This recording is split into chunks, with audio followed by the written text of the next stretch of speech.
free on that asphalt lane. 4 wide at Talladega, they ain't holding no chain.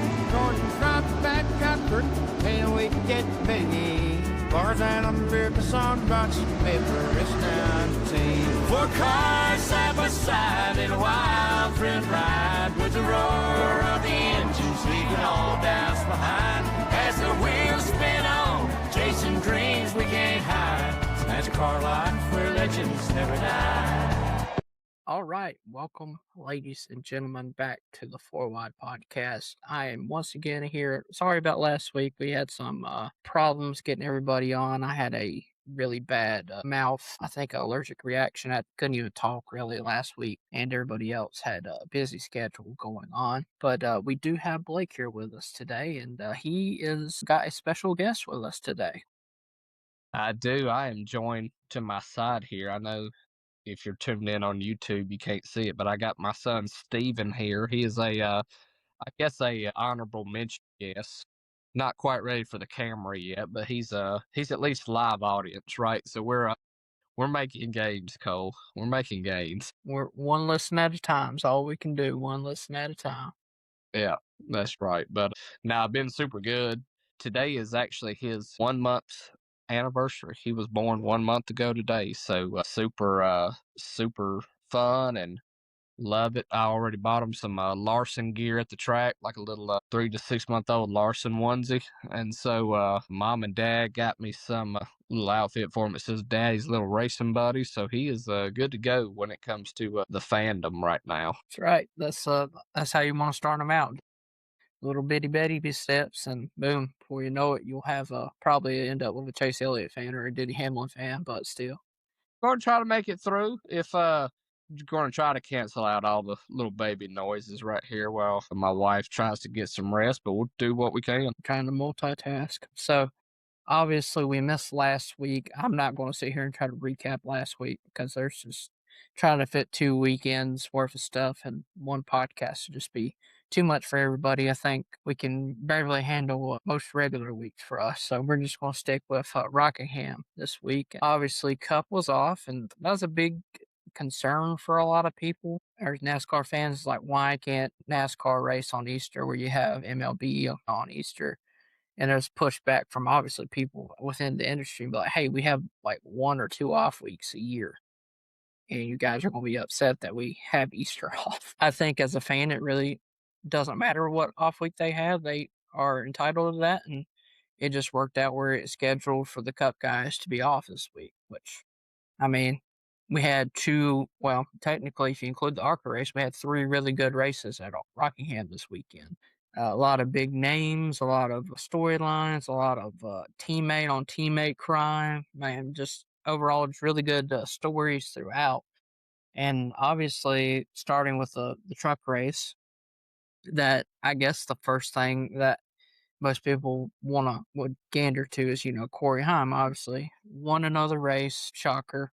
Fantastic truck driver. If you have the opportunity to pick him in the Pick'em series, you probably should pick him. I don't think I did. I think I had like the first pick and I picked somebody else. So go figure. Truck race. I find all the ways to choke it in the point series for us. But I think probably the big controversy to me would be, obviously Honeycutt and Heim are on the same team, right?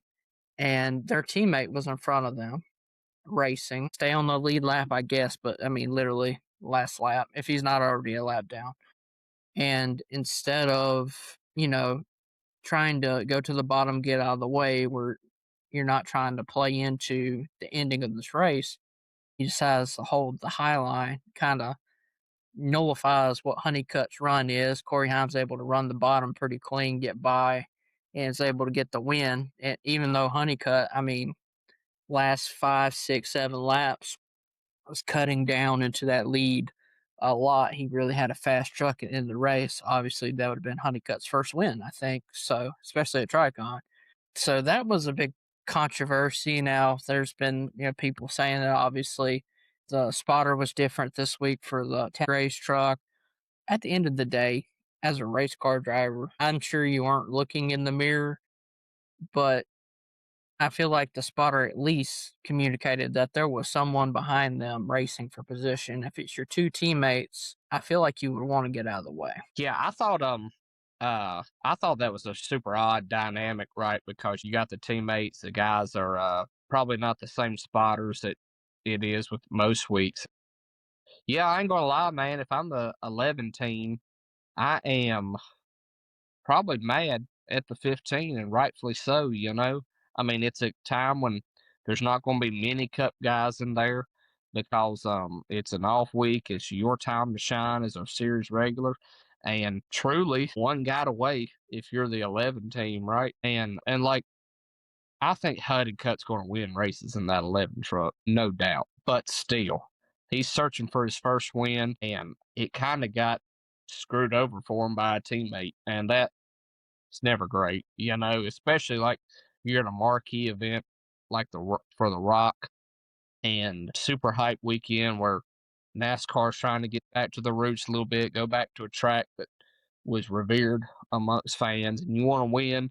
So I'm sure that makes it kind of hurt a little bit more. And so, yeah, it's that was tough to watch for like the whole Tricon dynamic. Like, I'm sure Tricon's happy that Tricon won, but you look at the individual teams, it's got to be like, dude, what the heck? Yeah, definitely. I mean, imagine if they were racing kind of like at like a Kansas where air matters so much, and they're sitting there blocking each other's air, and then someone comes flying by for the win. It worked out for Corey Heim, who still does not have a cup ride solidified for next year, or Xfinity slash O'Reilly.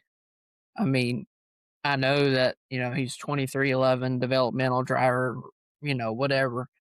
But I feel like JGR really is shooting themselves in the foot here with not being able to take a chance to put him in a O'Reilly Series car, even try to lock him up before even next year. I think that someone like Denny Hamlin, obviously, he's still doing phenomenal. Denny's probably performing probably at the highest level in his whole career, which is crazy to say because he's towards the twilight years for most NASCAR drivers.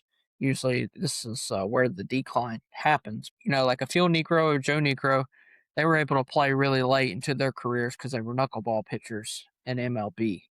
But Denny Hamlin is not a knuckleballer by any means. There's no like strategy or anything that he's really doing different. It's just that everything's just kind of lined up really well for him. So just a different breed of driver. That 11 car will eventually, in a few years, even was hinted at this offseason that he may retire. That could be an opportunity for JGR to lock down one of the probably highest upside drivers that we have in the industry. Now I know they have Sawalich and Cruz and all kinds of younger Toyota drivers in their pipeline, but at the end of the day, I mean, it's still not Corey Heim. In all honesty, Corey Heim's the real deal when it comes to racing, and we've seen that through his start at Bristol last year in the fall for the Cup Series. Well, and I think it's such a good example of like how badly the business model is slash was broken too. Because, like, man, even when I went to Martinsville last weekend, 2311 trailer even has Corey Heim merch now, right? But it's like he can't even race full time, and it's sad, right? I think it looks like next year, it looks like from what I've seen, there could be a couple landing spots. You know, you got that legacy, the new legacy team coming up, but also Riley Herbst's contract is in a contract year, right? So I hope he gets one, man. Like, and it's crazy too. Like he's leading the Truck Series race standings, and he's been in two less races than everybody to show how good he is. I mean, it's like on a whole nother level. So hopefully he's been guaranteed something in 2027 that's just not official. I hope he can find some funding, which he has partial funding, right? But still, I think it is time for him to be full time no later than next year. Or else he's just going to have a career where he's going to win in part time equipment, but won't be able to have championships to show for, right? And that's going to be sad. I mean, he's got the one where he ran full time, right? So, but going forward, like, and like you alluded to, we're going back to Bristol this weekend, and he finished sixth in a tough, tough race like that Bristol night race was, especially with all the tire fall off, the strategy, and that Robin Hood car looked good up front. Definitely so. And another couple people that really stood out, obviously, Lane Riggs. We kind of highlighted him for the start of this year. That he's kind of like the guy that you would expect to be the championship favorite coming out of this year. Obviously, Heim's doing really well for himself currently, but at the end, he's not running all the races this year, so he will not be able to keep up with the point standings as is. But on top of that, Riggs and Honeycutt are definitely the two guys you're going to be looking out for this year. Really feel like that are going to be the ones at the end of the year, at the end of the chase. They're probably going to be one of the top 3 or 4 cars. Definitely. Another guy, obviously, Corey LaJoy's for Colleague in the Mopar Ram and was able to take it home 10th. Obviously, this is probably one of the better tracks to choose him for because it is, it kind of fits his style of racing. I'm tell you what though, man, I'm not gonna lie to you. This open truck thing that Colleague's done this year has really disappointed me so far because it's just a Yeah. whole bunch of the same names week in to week out. I think it's good they're setting it up this week with Carson Ferguson, who was the dirt mile racer that almost won Minnie Tyrell's ride this year, right? So I think it's good that they're starting to branch out, but man, like I even messaged like Stephen Malose because he uh put something on like Instagram about it. I'm like, it is kind of annoying that it seems to just be LaJoy in the open truck, then Ty Dillon, then LaJoy, then Ty Dillon. Especially when you start out the year with Tony Stewart in your open truck, right? It's kind of got this vibe of like you want a lot of good names to be in there, and it's like Colleague's main tagline is trophy hunting, right? And it's just like LaJoy and Ty Dillon ain't trophy hunting. Like I hate to be that way, but they just haven't shown in the truck series that that's going to be a long-term solution or a case right now. Granted, I know that they had to put a lot of stuff together last minute, 5 trucks last minute. They're going to get better, right? They're going to get better, and I hope that'll help attract some guys to want to come back. Maybe even like the Jeff Gordons of the world, maybe a Mark Martin, something like that would be really cool, right? Yeah, there was a lot of hype around it. They did a great job with the show Race for the Seat. To be fair to them, they probably thought it was going to be great equipment, but they're still building it up. And also, too, out of the first 5 truck races, 3 of them have been wild card races, right? So it's hard to judge by that. But now I think 5 races in from now, I think we'll see a good idea of where Colleague truly is, right? As a fan, has it been a little bit lackluster? Yeah. But also the schedule hasn't been very conducive to a new team trying to start out, get information, right? So we'll see how it goes. I think Justin Haley's running pretty consistent with them. Brendan Queen is obviously doing pretty good with them. So I think once they get some consistency, and I think by the time chase time rolls around, I think you should have I would think at least 2 Colleague trucks in that mix, being Haley and Queen, I would think. We also had the whole Daniel Dye thing happen too, with that controversy and everything that went along with that. So now they did have to do some shifting on their roster too. So it's been a very much of a logistical nightmare for them. Shout out to Cole Butcher, top 10 this week in the 13 truck. That's a big, big win in their book. I mean, good Lord. I would have never expected him to be that high up in the standings at the end of the race. I know he qualified like 4th, though, so had really good speed overall. That's a great weekend for that team. So happy for them. A couple names here. Obviously, Ankrum won last year's truck race, so kind of like a fuel mileage, but he still ended up in the top 10, just outside the top 5. Stuart Friesen obviously had the issues last year towards the end of the race and, had the hissy fit, some would call it, but he started 19th and he finished 4th. So a lot of perseverance this week. Corey LaJoie qualified 23rd. He ended up finishing 7th. So there was a lot of movement throughout this week. Qualifying did not show off necessarily the best car for the week. Hocevar had an issue, I do believe, towards mid part of the race, and he was not able to finish. He was my pick, obviously. That didn't do really well for me. Chandler Smith had a finish dead last at the end of the race. He ran all 200 laps, so I'd imagine he got disqualified for something because there's drivers in front of him that Adam Andretti only drove 58 laps. So obviously it looks like Chandler Smith got disqualified at the end of the race. Yeah, which is kind of weird because I think Chandler Smith at the start of the race, he went in the back for an unapproved adjustment. So that adjustment must have been really unapproved. Yeah, sounds like the team was trying though, so I guess you can't blame them, but gotta stay within the limits. Most definitely. But I know Brendan McQueen had a really good day for the most part. He ended up finishing 27th, which I hate that. I think he got in a little bit of a incident or an issue and was hated for him because he was doing really good in this race. It was kind of a racetrack that fit really well into his racing. Obviously, I think he raced in Rockingham last year in the ARCA series, so he had a little bit of track experience that probably helped him out a lot. But at the end of the day, man, the fastest lap was on 174, so they were still booking at the end of this race, and that was, of course, the one car who led like 178 laps of this race, which was Yeah. 200 laps. So, I mean, led, you sit there and do the percent of how much of that race he led. That's just sad, but it was more closer than what it seems, right? Yeah, go ahead. Yeah. No, I fully agree. Cause like truly you didn't know who was gonna win to the last lap. Right now, it looked like for a little bit, yeah, Heim was gonna walk the dog with everybody. But the way that some of the strategy worked out, I think it got more interesting as the race progressed.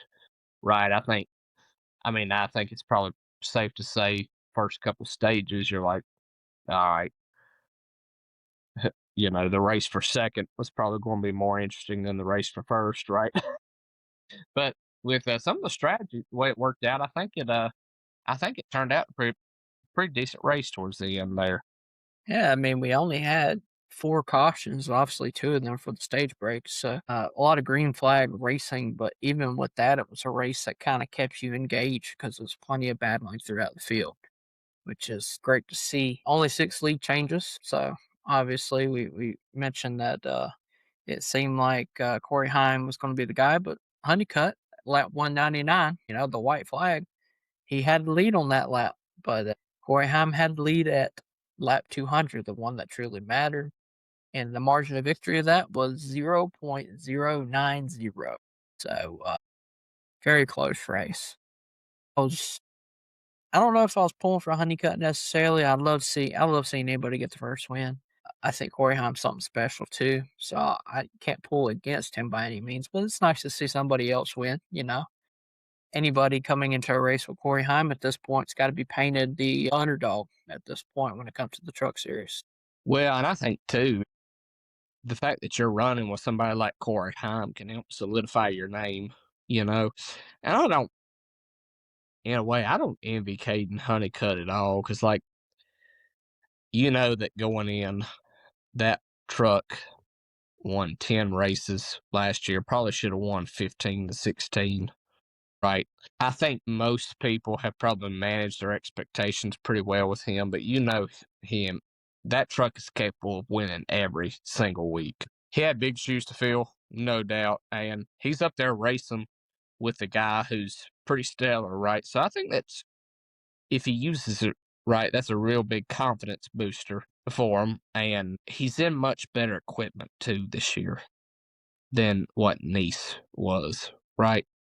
So it's going to come to him. He's just got to keep putting himself in that position, and it's going to come. The wins will come, and hey, consistency means a lot with the way that this championship format is. It's not out of the realm of possibility for the 11 to be in the championship talk come Homestead, right? So I think if he just keeps doing what he's doing, the wind's going to find him, right? You just keep running up front, it's going to happen, you know?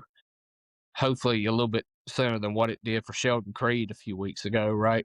you know, not getting 15 or 16 second place finishes before your first win, right? But even in that scenario, the wind kind of found him, right? So it's going to happen for him. Yeah, I think one guy I really do feel for at this point, obviously Honeycutt we'll feel for, but I feel for Zipadelli, right?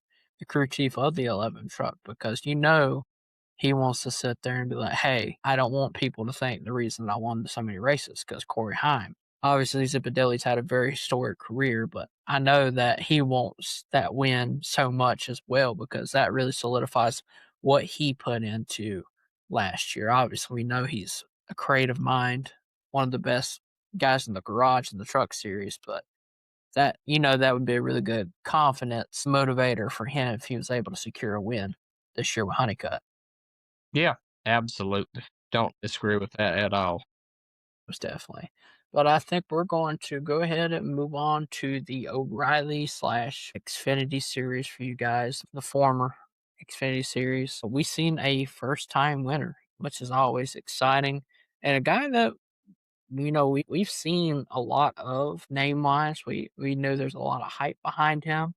I mean, he's driving for JGR. It's kind of big in itself, right? Anybody that drives a O'Reilly series car for JGR, they have really high hopes for. And that obviously is William Sawalich was able to secure the win in the 18 car. So happy for him. Wasn't a domination fest like the other race, though. I believe the guy that led the most laps in this race was another young gun, a guy that's been under the gun, I guess you really think about it. People have been really saying kind of like spoiled brat, right? Kind of like what a lot of people were saying.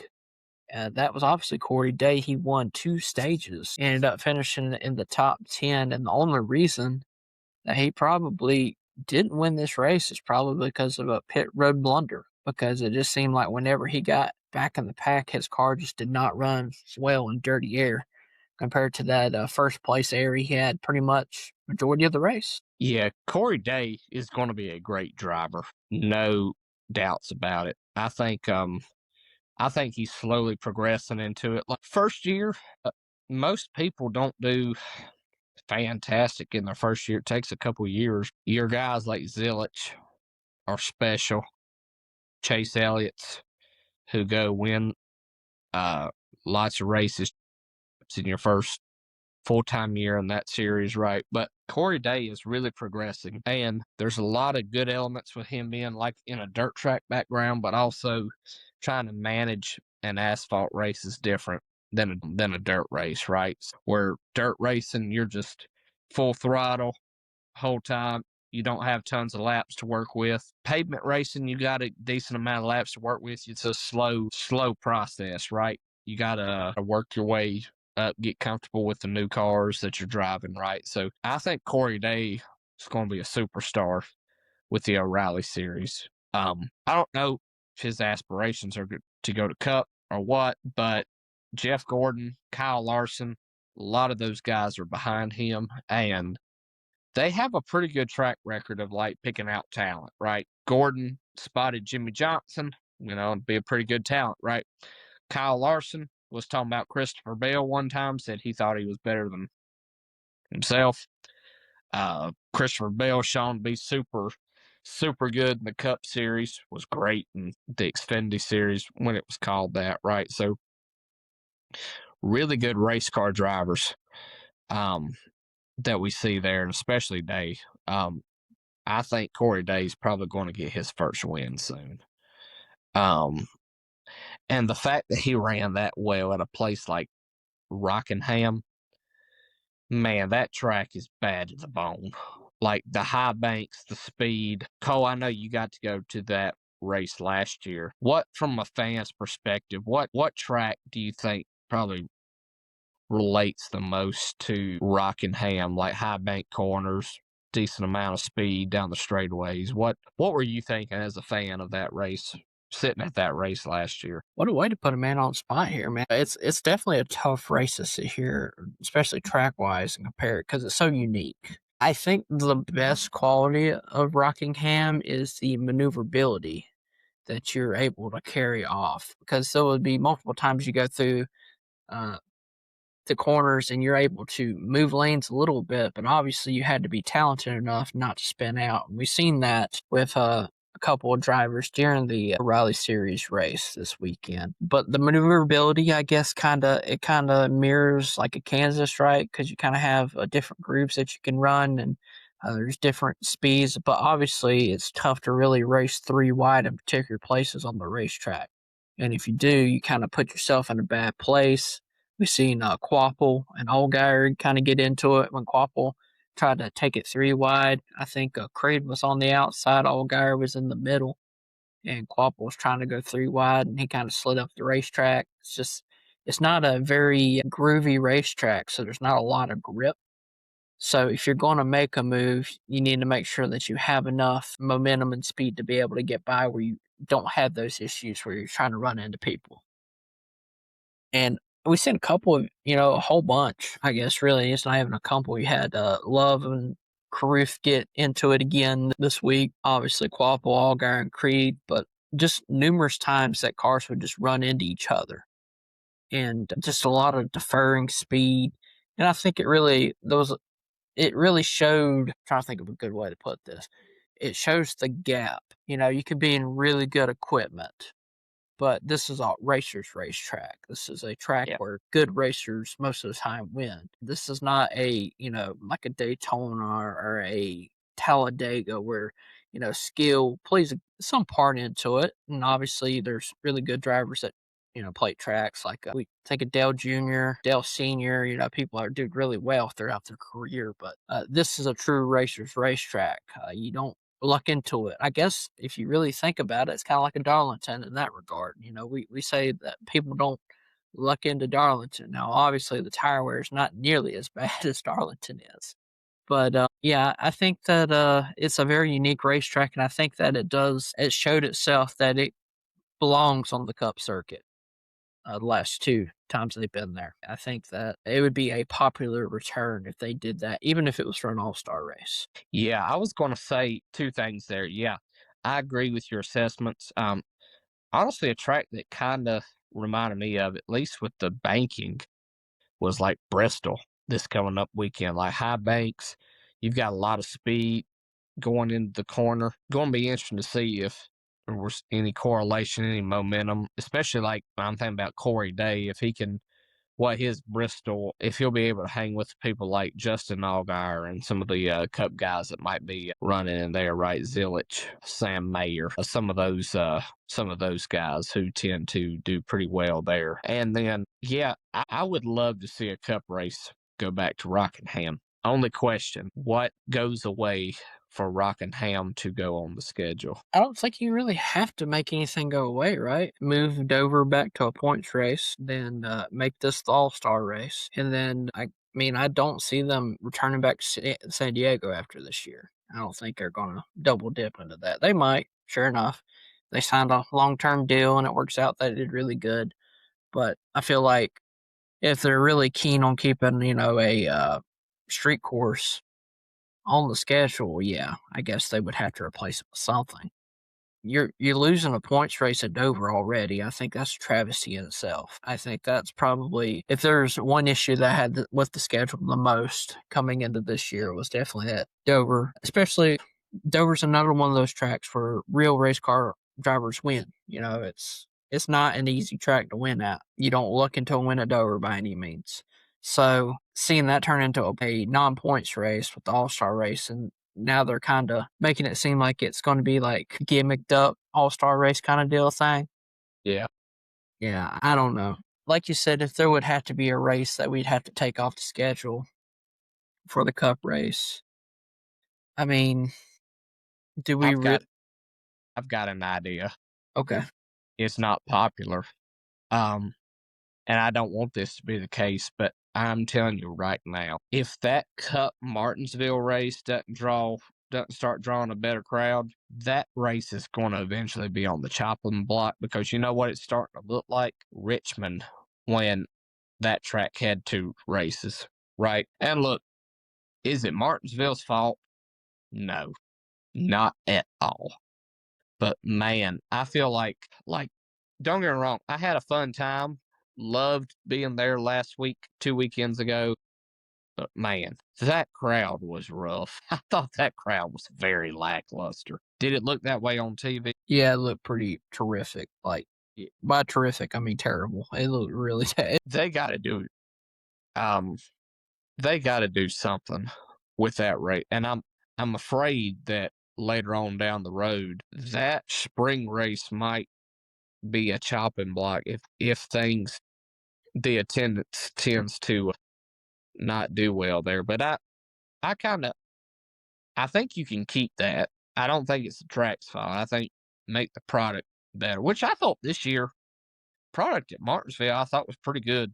Honestly, I thought at least in the pack aerodynamics didn't tend to matter as much. You were able to beat and bang a lot. Like I was able to sit down front, and man, those cars were like destroyed, like ugly looking after that race, right? So I think it's getting better, but I would say here's what I would like to see. I would love to see Dover get its points race back, and then the All-Star race go to Rockingham, and Bowman Gray keeps the Clash. And I think that would work out. I think that would work out super well. And who knows? We'll see how it goes. But like I know in years past, the spring and Bristol race hadn't been well attended.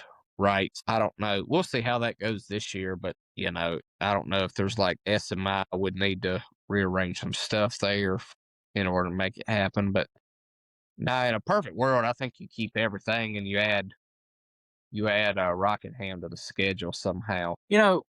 I think Bristol will be a little bit better this year, given that it's, not Easter weekend kind of deal thing. We don't have to worry about that. Yeah.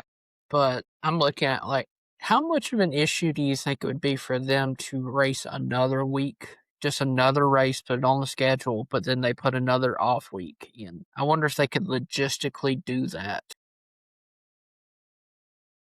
Because you're already ending in, I tell you what's going to be tough is in the coming years, though. In the coming years, I think the NFL is wanting to extend their regular season to 18 weeks. Yeah, that's true. And that's going to put the Super Bowl being on President's Day weekend. And so they're going to have to move the Daytona 500 back a week. Yeah, I don't know. I would hope that they could still have breaks just for the sake of people working on the teams, right? But I don't know. I don't know how that scheduling dynamic's going to look. Yeah. I guess Texas could be another place that could kind of be on the chopping block, but like Texas last year wasn't a terrible race. I know The crowd historically, better too. yeah, it was a lot better last year than it has been. I know. I've got an idea, and I've been out with the baby. But I tell you, if SMI had to cut a date, I think he cut a Vegas date That's true. to make Wilkesboro and Dover work for points races, and Rockingham slides right in easily. And the reason I say that, the Vegas crowd was looking tough. The fall Vegas crowd looks tougher, right? So, yeah, I think to me, that would make the most sense. Take Vegas back to one race and put Rockingham on. I think you're good. Yeah. Yeah, I mean, we've seen places that have cut the race that had 2 to 1.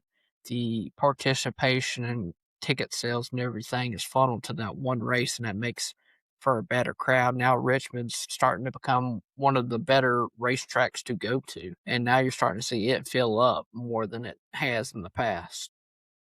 Well, I think the vibes too, man. Like you and I were there last year. I thought when it went down to one race, I thought the fans were like, all right, this is our one time to see it. We're stoked. And I thought not to be like a superstitious guy or anything like that, right? But I think when the fan morale is up, I think I think everybody's a bit more optimistic about the race, right? So, and the racing was awesome at Richmond last year. Multiple lanes, man, the strategy, tire wear, Yeah, it was pretty good race. agree. I definitely agree. I think last year, I know this is kind of crazy to say, I feel like the atmosphere at Richmond was probably better than the Southern 500 was. And I know it's a crazy statement to say, but for where we were sitting at, this just was not the energy that we had the last few years when we went to Darlington. That's true. I wholeheartedly agree with that. Like I said, it could just be where we were sitting at. We weren't in the middle, like the grandstand seats or anything. But just from our experience where we were sitting, it was just kind of like a dead crowd. And of course, the race wasn't nearly as exciting as it has been those last few years either. So I guess the next big storyline is probably regarding Cletus. I feel like Yeah. that's one that kind of bleeds into the mainstream. Obviously, not the race that he probably was hoping for. I think probably best case scenario for him in his mind. I mean, statistically speaking, obviously everybody, would love to win the race, finish in the top 10, but based where he qualified, I think if he ran a clean 200 and some, 250, whatever, many laps and had maybe one or two issues, he would have liked that. He could have stayed out of the headlines, right? But he had a little bit of a struggle bus, so to speak. And there's no doubting the driver that he is. I mean, there's so many videos online that prove how phenomenal of a driver he is. It's just, it shows the beast that what is NASCAR is harder than what people truly think. And, he came out of the car and he's like, probably should quit, but I'll see you guys at Talladega. Well, it came out, I think today, that NASCAR did not approve him to race in the O'Reilly Series race at Talladega. He still has approval for ARCA and Truck Series, though. So I'm sure that hated to hear that for him.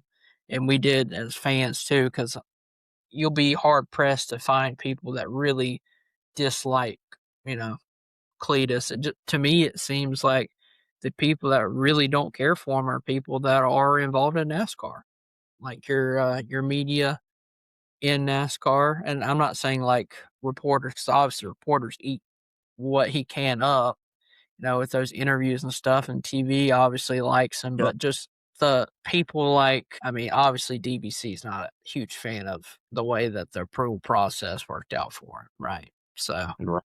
Yeah, that's pretty clear. yeah, multiple weeks of that. Yeah.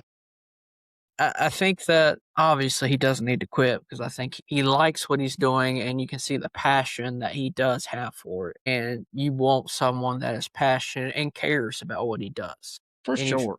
you try to push somebody away that's kind of mainstream like this, you just end up hurting yourself even. But I'll let you go ahead and take your thoughts here. Well, I think, man, there's such a double standard a little bit because it's like, how many times have mainstream podcasts, our podcast, talked about we need personality in our sport? Quite a bit. What does the sport get? Some personality. And then what's the complaint? Well, he shouldn't be here. He shouldn't be there. Like, all right, do I think he went to O'Reilly kind of quick? Yes. But if you're in his position, I mean, what are you going to do? Say no to being able to go drive for Richard Childress at Rockingham? You know what I'm saying? Now, wise, he's doing pretty good this year. I would love to see what he could put together in a full ARCA season, especially a couple years, 3 years. I don't think it's that far fetched to say that he could probably be a top 3 driver in ARCA, potentially champion later on down the line, maybe if he got the right equipment. Like the dude finished 4th this weekend at Rockingham, which ain't an easy track, obviously, right? And then so did a little bit better at Daytona this year, did pretty good at Rockingham, and we'll see how he does at Talladega and some of these other places. But man, I think he's got a lot of potential to do some good stuff, right? And like I know what his cameraman Squirrel, right? Or also known as George, right? When he went to go race the Arca East race at Hickory, bruh, there was like 175,000 people who tuned into the NASCAR channel and Flow Racing to watch that race. Like short track racing is alive and well, and they will flock to it with some of these guys who have the personality and they're showing up and they're really drawing those crowds because truly the tracks like that, they're going to attract the blue collar fan. And you know who Squirrel McNutt and Cletus McFarland appeal to? The blue collar crowd. So what they're doing is fantastic. Is him jumping to the O'Reilly series a big jump? Yes, it is. Was trucks at Daytona a far fetched? Maybe. But the numbers don't lie. That was the most watched truck race in 10 years, 5, 10 years. Arca East is getting great numbers. I'll say that again. Arca East is getting great numbers. Like, I'm sure, I don't know if the Rockingham TV numbers have come out. I'm sure those are pretty good for an Easter weekend, right? Like, the dude attracts numbers. And I'm glad I liked how NASCAR handled not approving Cletus today because I thought it was pretty good. They said, hey, look, we are super thankful for what he does. We want him in the sport. We just don't think he's ready for the O'Reilly series at Talladega yet. And that's fair. I don't know of anybody who disagrees with that. Could he take that car and qualify top 10, top 15? Yeah. In an RCR car, yeah. But the race part is what would be tougher, right? But I think if he sticks to making good ARCA starts, good truck debuts, maybe even get a win or two in ARCA, I think the opportunities are gonna provide themselves for him. And you know, even if he doesn't make it to Cup Series stardom, right? That's a lot of eyes on the ARCA series, Truck Series, O'Reilly series. And that's going to bring money, sponsorship. Other guys are going to be able to get well known, and it only helps the sport, right? So I thought he did great. O'Reilly, I'd say he's probably thankful that the 25 team didn't make it this weekend, or else he wouldn't have made the race based on speed, right? But it brought good exposure, and if he works, just goes through the system, man, I do think he will be successful one day. And I know you alluded to it. When you see all the things he can wheel, Crown Vics at Talladega, haulers around the Freedom Factory, I mean, anything. He's a pretty doggone good driver when it comes to that.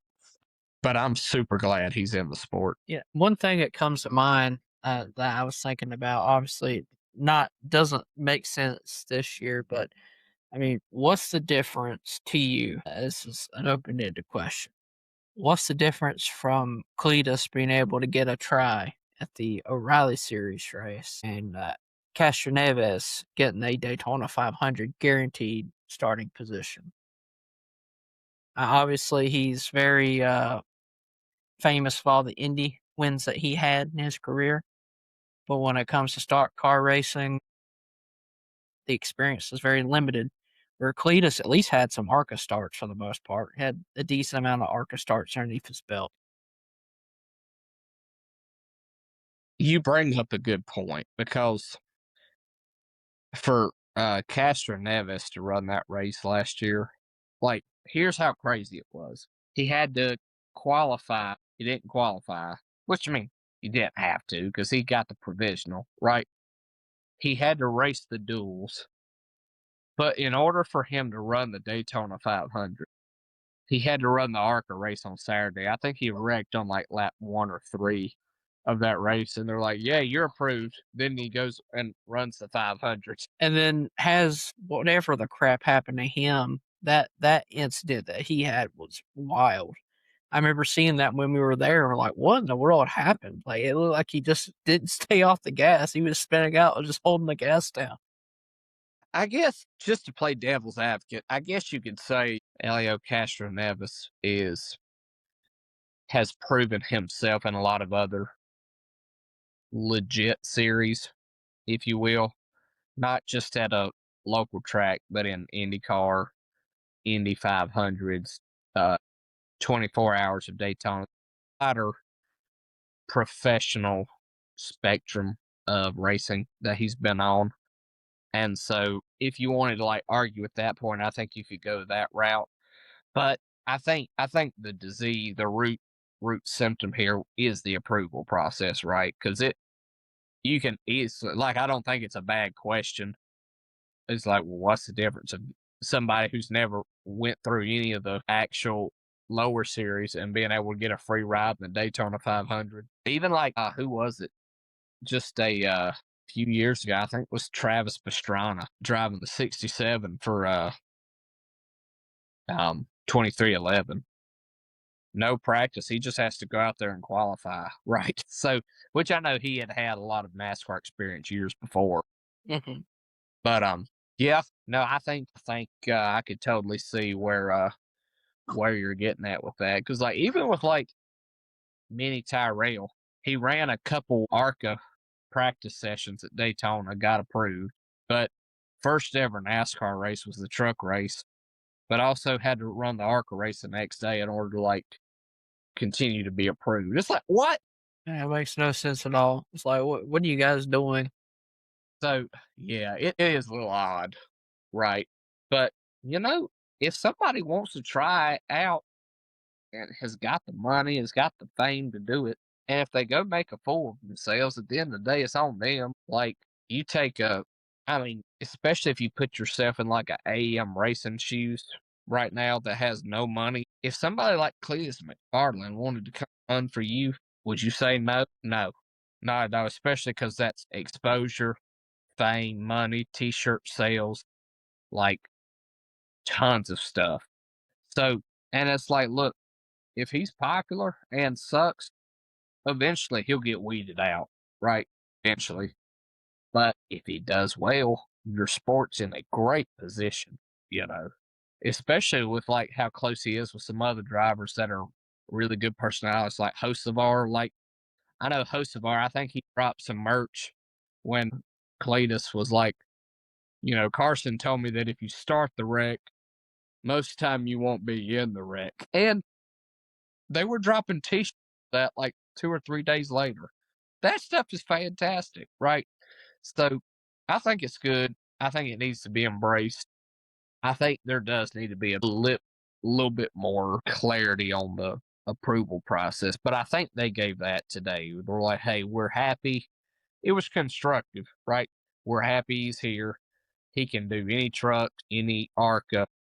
He can do O'Reilly short tracks, but we're going to wait a little bit for the bigger tracks. And I don't mind that because like you look at him at Daytona, it was almost like, dang, you wreck on like lap 7. I just assume you drop to the back for 80 laps, you know? Mm-hmm. Yeah, I think that I'll eventually get back to, the guy that actually won the freaking race. It'd be nice to hear, a little praise for William Sawalich and everything. But it's just, it's so sad when you're sitting here at the end of the day and you want to sit here and be, thankful and happy about the drivers that did really well in this race and did a really good job. But when storylines like this over arc, it just takes wins out of the sails. Obviously, last year was the lawsuit for the Cup Series. Yeah. Uh, this year, I mean, it's not been nearly as bad on the Cup level. It's just these lower series. It seems to be plagued by it more than anything with everything that's going on. But people like Brent Cruz, uh, William Sawalich, they made a lot of ARCA starts through their career. But one thing that they did have was a lot of money. They had a ton of money behind them, obviously, to be able to get the rides that they were able to be in. And now that they're up there in JGR, obviously you have the JGR sponsors kind of locked in regardless. It's definitely a catch-22 of everything because obviously we know Swallow is talented and we knew that he was going to win a race, and thankfully he did win his first race at a really good racetrack at Rockingham. I mean, he outclassed people like Justin Allgaier, who's a very cagey veteran in the field, who would probably be someone that I had highlighted. Jesse Love, who won last year. Sammy Smith, who actually won last year, after the disqualification. Parker Resloff did really good last year. Brandon Jones, I mean, say what you will about Brandon Jones, but he's a veteran in the O'Reilly series. In addition to that, he's won Darlington multiple times, so it's kind of a track that would kind of cater to him. And Sawalich was able to outclass all of them and had, the trials and tribulations of, I think Brent Cruz ended up knocking into him 3/4 through the race. And we thought Brent Cruz is out. He might win this race. I mean, it wasn't an easy win for Sawalich by any means, so it was a cool win to sit and watch because it's one that you would actually remember. Where, last year with the truck race when Tyler Ankrum won, it's fuel strategy race. Obviously Ankrum said what he said about the pit crew guys last year, and the O'Reilly Series race. It was great. The whole race was phenomenal, but there's nothing like having a really fun, exciting race, and you come home after you see the winner, and you're able to even take some confetti from victory lane that when you're at the racetrack and you get home, nice. You're able to get home and then, hey, guess what? The guy that actually won the race wasn't the guy that you saw because the other guy got disqualified. So this week we got to see clear race winners, and I really enjoyed that. But overall, takeaways for the O'Reilly / Xfinity race this weekend, Blake? Yeah, I think one of the main things is the consistency of Allgaier. Like, we know that was going to be a thing, but I think he's easily the regular season championship favorite right now. I think Jesse Love is probably the only one that's probably going to catch him if anybody does, right? Yeah, I think the crowd was great. I hear a lot of good things about Rockingham. And until Cup goes back there, at least in the meantime, at least for another year or two, I think I'm all right with Trucks and O'Reilly having a weekend where it's kind of like their spectacle. Now, do I want Cup to go back there? 100%. But I want them to go there when they got the right aero package, because with how fast those corners are, I want them to be able to run multiple lanes and aerodynamics not be an issue.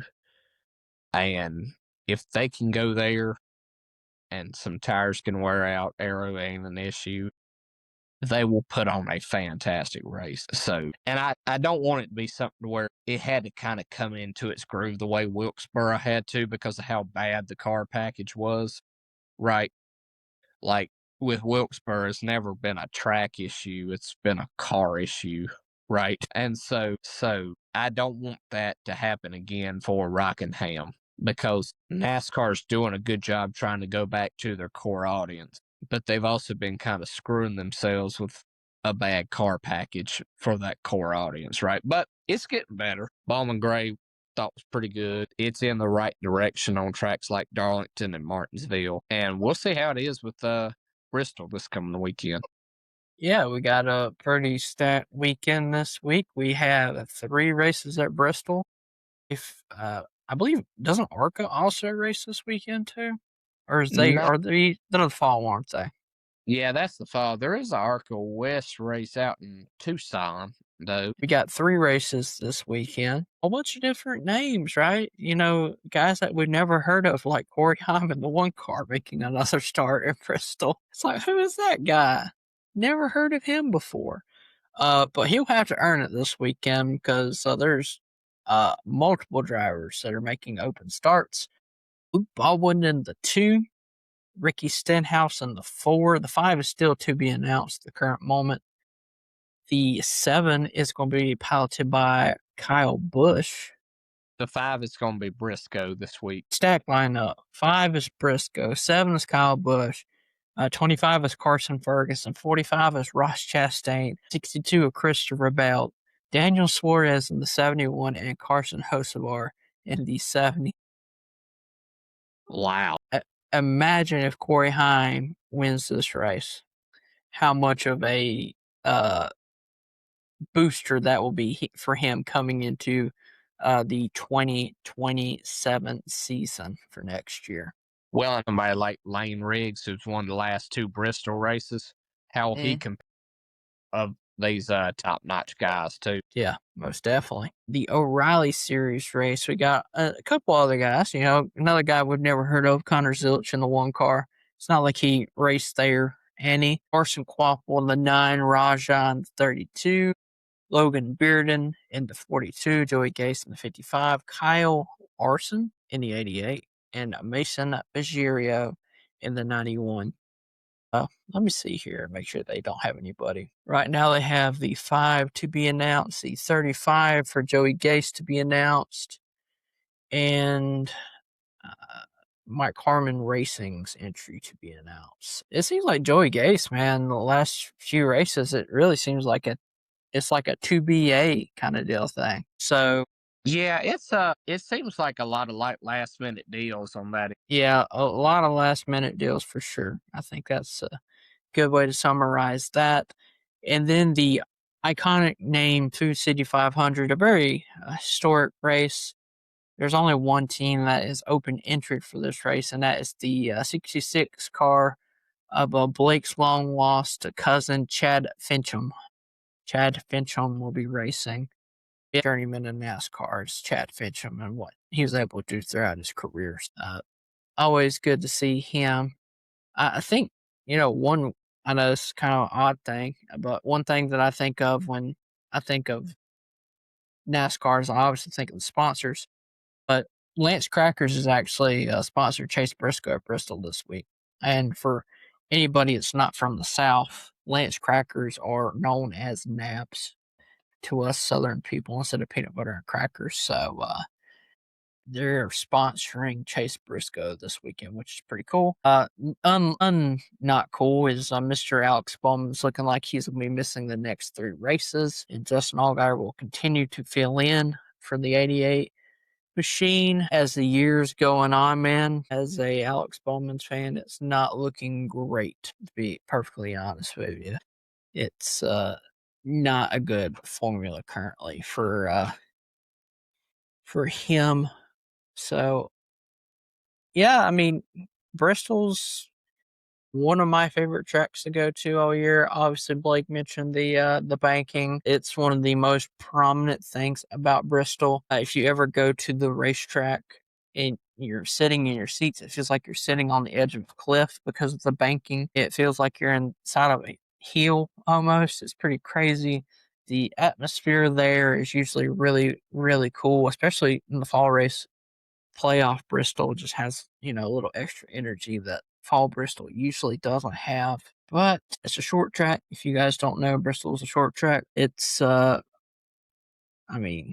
just a phenomenal racetrack. I always look forward to it. People to always look out for Bristol, man. Denny Hamlin's one guy that you always have circled at these short tracks. Chase Elliott's another guy that's really good at short tracks. Hendrick Motorsports in general is usually pretty strong. The tire package is always one thing that you want to watch out for Bristol.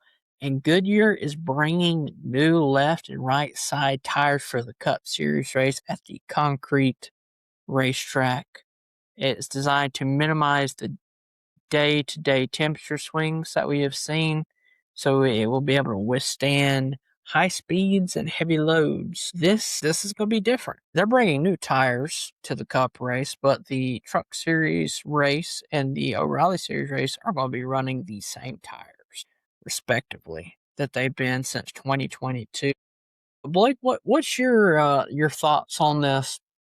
Where they're bringing this new left and right side tire that's kind of supposed to minimize the day-to-day temperature swings. Do you think that's going to be conducive to wear? Or say I'm just an average fan and I read minimize the day-to-day temperature swings. Does that mean it's not going to be as conducive to tire wear as we've seen in the past?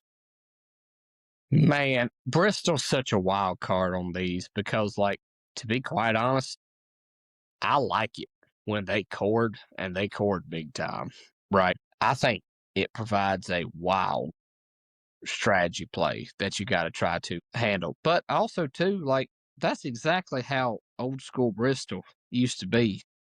Hard on tires and had to manage them, right? So it's going to be tough because it seems like for some reason with the cooler temperatures, the tire wore out. But if it was 5 degrees warmer, it would be like a dirt race where you're like full throttle for 500 laps. So I don't know.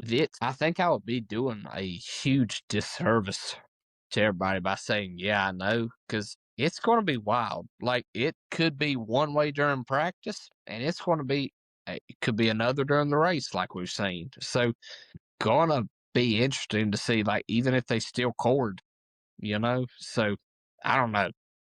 That is going to be a fun storyline to watch all weekend. Yeah, the way it reads to me is kind of the reason that they're making this decision is they're trying to really get the tires to lay rubber down. Ultimately, is kind of what they're going after. They want to be able to leave rubber on the track, I guess, that way they can be conducive to high speeds. But I wonder how that will affect, because most of the time, especially if we look like last year in the fall, I mentioned last year in the spring, we hardly seen any tire fall off. Like it was, Not a bit. it was, and then we went to the fall and like the first 5 laps, maybe first 6 laps, me and Blake look up in turns 3 and 4 and we seen the marbles of the tires after those few laps. And we're like, oh man, this is about to be a good race. It turned out to be a good race for, your old school fan. I don't know, man. I'm hesitant coming into this weekend after reading something like that. I think Goodyear overall has done a really good job the last few years. So I'm going to trust them and see if they make the right decision here. Maybe they're able to balance a tire that can lay rubber down, but also wear. But I don't know if it'll be nearly as exciting as cording tires by any means. So I think that the racing will be great this weekend, though. So I'm looking forward to it. Hey, Blake, I know that you've been gone for a good bit, but I was kind of curious. How's our boy at Wilkerson Catering doing over there with Kyle? It seems like he's being pretty busy. I wonder if you've run into him. Yeah, hadn't run into him lately, but I know he and I are in a very similar stage of life with newborns, right? Trying to work with newborns, but man, it's a blessing. And he is still doing a great job with the catering company, doing a lot of good things week in, week out. And I think he just catered I think his family's Easter event, which kind of shows where his priorities are, right? Which is really, really good. Yeah, book Wilkerson Catering. Let me redo that again. I'm sorry. So book Wilkerson Catering for your next catering needs, and you will be glad that you did. Definitely so. It seems like anytime I log on and I see anything posted, I usually not hardly on our Facebook page, but when I do, it's always him talking about all the meals and stuff that he's been participating in and getting everything out. And correct me if I'm wrong with this, Blake. I'm not very knowledgeable with this, but when he started to do this catering company, it was kind of like a passion project / side business, and it's kind of grown to a size that he really never thought at the start. Yeah, I think that's probably a safe assumption. I think he knew that his cooking abilities would get to that potential and could get to that potential. But yeah, it was a genius idea for him because he is busy about every weekend now. Yeah, most definitely. It's kind of like when we talk about racing, and we know there's drivers out there that have really high potential, but the amount of exposure that you truly need, and we've talked to people like Austin Walters, right, who's like social media presence is really important in that kind of line of business. I would imagine any kind of business model is like that, and it seems like Kyle's really been picking them up, putting them down here lately. So I've been happy for him and his family, and we're of course very appreciative of everything he does for the podcast, and we are looking forward to seeing what meals he puts on the table for the next few months. And if you guys want anything, have any events going on, and you're in the North Carolina area, there's a link to his websites in the description. Just send him an email. His phone number is attached to that as well. You can call them, and they will get back to you very quickly. They are very proactive and ready to serve and cater to whatever your needs are, which, I mean, that's what you want as a catering company. At the end of the day, you want to cater.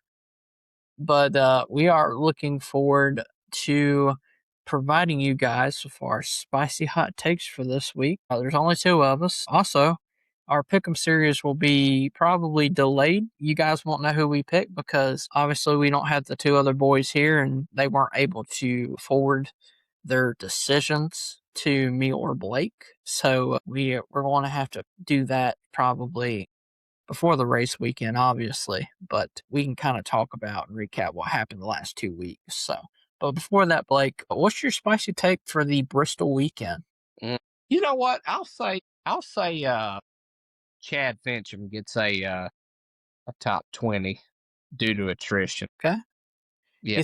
You think there's going to be a whole bunch of cautions by when you say nutrition or Yeah. attrition? Sorry. Yeah, I think so. Huh. I like it. Yeah. Yeah.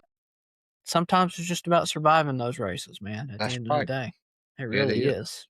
Yeah. So I like it. Let's see here. I think that, I mean, it would be really easy to be like, hey, I say Corey Heim doesn't win the truck race. But, I mean, there's so many good drivers in the truck race. It's kind of tough to say that because it's very possible it's going to happen. So it's really not spicy. Yeah. I'll do the opposite of you, man. I think that there will be no more than 5 cautions for the Cup race. All right. We seen that before in the spring race. We seen Kyle Larson pretty much lead lap 1 to lap 500 before. Yeah, for sure. It was. I mean, I think he led like 498 of 500 laps or something stupid. I think it was 6. Yeah, I thought it was going to be the legit first ever race I ever seen from lap 1 to lap 500. The same driver led the entire race. Like Jeff Burton at New Hampshire that one year. It's like, daggone. You're like, you love to see the dominance, but my gosh, doesn't make for a boring race when you're sitting there on Sunday. You're watching it going on, but you have to appreciate it as well. Oh, yeah. All right. Well, for our Pick'em series, we'll go ahead and recap the last 2 weekends for you. We'll start with the truck series. Blake, you picked Corey Heim at Darlington. Therefore, you won 2 weeks ago. Kent picked Bale. I picked Lane Riggs. I finished 3rd. And Austin picked Hocevar. And he finished last. So, Austin had the first pick, and he picked Lane Riggs. And with that pick, Austin finished 3rd. Kent picked Corey Heim. Obviously, he won the race. So, he ended up finishing 1st. Blake, you came in 2nd with 2nd place finishing Honeycutt. And I finished in my rightful place of dead last. I've finished last in every race except for Darlington so far this year, where I finished 3rd. I'm very consistent when it comes to the truck series. I picked Carson Hocevar. Obviously, he had mechanical issues and was not able to complete the rest of the race. I could make my pick, and then we would be kind of locked. So I'm not going to do that. I'm just going to, we will wait till we reach out, because I believe Austin would be the next pick, and we'd be waiting on Austin. And then Kent said he would make the last pick, but he would have it regardless because, Corey Heim won the race. But the current standings, Kent is in the lead with 215 points. Like, you were in 2nd with a solid 170. Austin is in 3rd with 105. And I am in last with a whopping 65 points. It's not been a good year for me, man. It's not been a good year for the old truck series for me.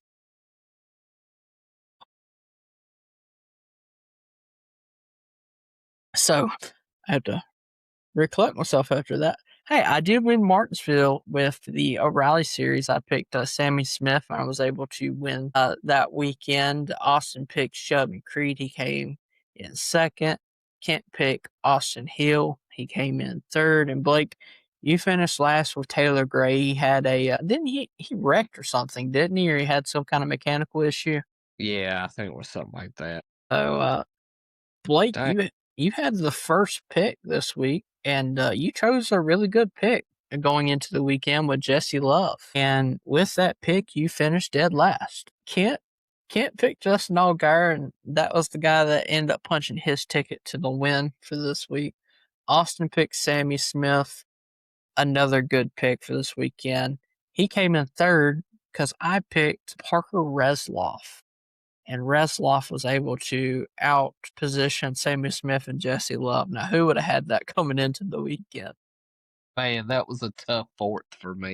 That was tough to watch. Yeah. Blake, you would have the first pick, and then I believe it'd be Austin once again would have the second pick. Who I picked this week? You can't pick Mayer, Bell, or Gray, but I would imagine you probably can pick Mayer since you picked Love. I don't believe that is updated, so I would say you can't pick. Yeah, you can't pick Love, Bell, and Gray. Okay, well, I'll take Larson for the record. Okay, well, I'll just go ahead and write it down. I mean, it makes sense. I'll tell you what, then, if you're going to do that, I'll just go ahead and put mine down for the Truck Series because I have the first pick. I can't pick Corey Heim, Garcia, or Riggs. Give me Chandler Smith this weekend. Front Row's got a pretty good program when it comes to short tracks. So,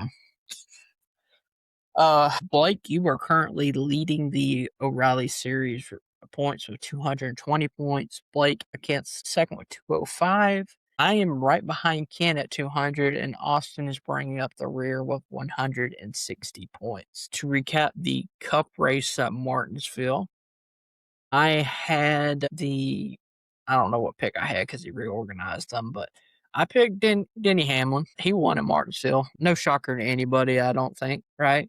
By what I mean by what he won. He didn't actually win the race, but he won it for me. Austin came in second with William Byron. Blake came in third with Blaney. That's a tough race to have Blaney picked. Can't pick Josh Berry, and Berry did okay, but he just didn't have the finishing position ultimately that Kent would need. Kent would have the first pick this week. I would say that Kent's probably looking at Hamlin if I had to guess, if he could pick him, but I'm not going to make those assumptions for anybody. But currently for the Cup Series points, Blake, you are on top with 205. Kent and I are tied at 190 each. Okay. And Austin is at 160, so we're really close, all four of us together. And that is given that Kent also missed a week. He did not pick a driver 1 week at COTA. Oh my gosh, that was a nutty week. Because you got to pick SVG from that week, I think. Yeah, like third pick. Yeah, and I picked Zilich with the fourth pick. And did Austin have the first pick that weekend? I feel like he had to. I think so. So I think he picked Chastain for COTA, and I was like, okay, not a bad pick, not the guy that I probably would have picked. And then Blake's like, well, I'm going to take SVG if Kent doesn't get back. And I'm like, well, I'll take Connor Zilich if he doesn't get back. And then the green flag flew, and we're like, well, I guess you got SVG and I got Connor Zilich, and Kent got blankety blank. Yeah. So, but it's been a pretty good Cup Series points. Truck Series, I won't say that personally. I think a Truck Series is rigged against me. I think that anybody I pick is cursed, so therefore, the Kent curse has turned into the Cole curse of the Truck Series. So better watch out, Truck Series driver. Yeah. Chandler Smith this weekend, you better watch out. You're probably getting disqualified again this week. But yeah, man, you have any closing thoughts or any things you want to say before we head off here tonight?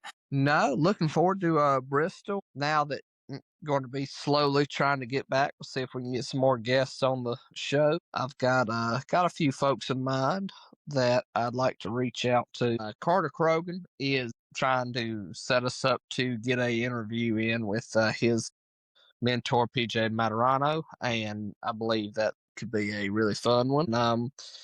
Obviously got a few more guys that trying to work on, and there was somebody I reached out to, and then their team has not been there in a respective series for the last few weeks, so don't know where that one will go. Yeah, super excited get some more guests on in the coming weeks. Later on in the year, we'll be on some cars and for some sponsorship. And we got a few fun ones coming up. Looking like there might be a Richmond truck that we might be on, maybe potentially.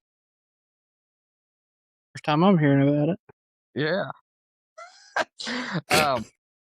Potentially, maybe. And then obviously any drivers that have come on here, we definitely want to try to support, assuming we can do that. So we'd love to see if there's any way to support guys like Austin Walter, Stephen Malazzi, Brayton Laster. Any way that Krogan gets any racing opportunities this year, would love to help those guys out. We definitely support them for coming on here, and would be super excited to see where that goes. Definitely. All righty, ladies and gentlemen, I'm going to get off here with my boy Blake because I'm going to learn who he's talking about this Richmond truck because I have no freaking clue who he's talking about. So, no, you not told me nothing. Yeah, Never heard this information before. This is groundbreaking. Well, I'm sure the suspense will be there for our listeners now. Yeah, suspense for you guys, but not for me. I'm figuring out as soon as I'm ending this. So I hope you guys take care of yourself. You enjoyed the Bristol weekend. It's a phenomenal race usually to watch. Hopefully it's not just a green flag fest like I said it's going to be, but hopefully we see a couple of cautions and a couple of just really good tire wears. We hope for just something. We want to see somewhere. That's all we want. We're humble NASCAR fans. We don't ask for much. That's right. We're not like everybody else who asks for the bee's knees. That's true. All righty, y'all take care, and we will see you guys next week. Peace out. All righty.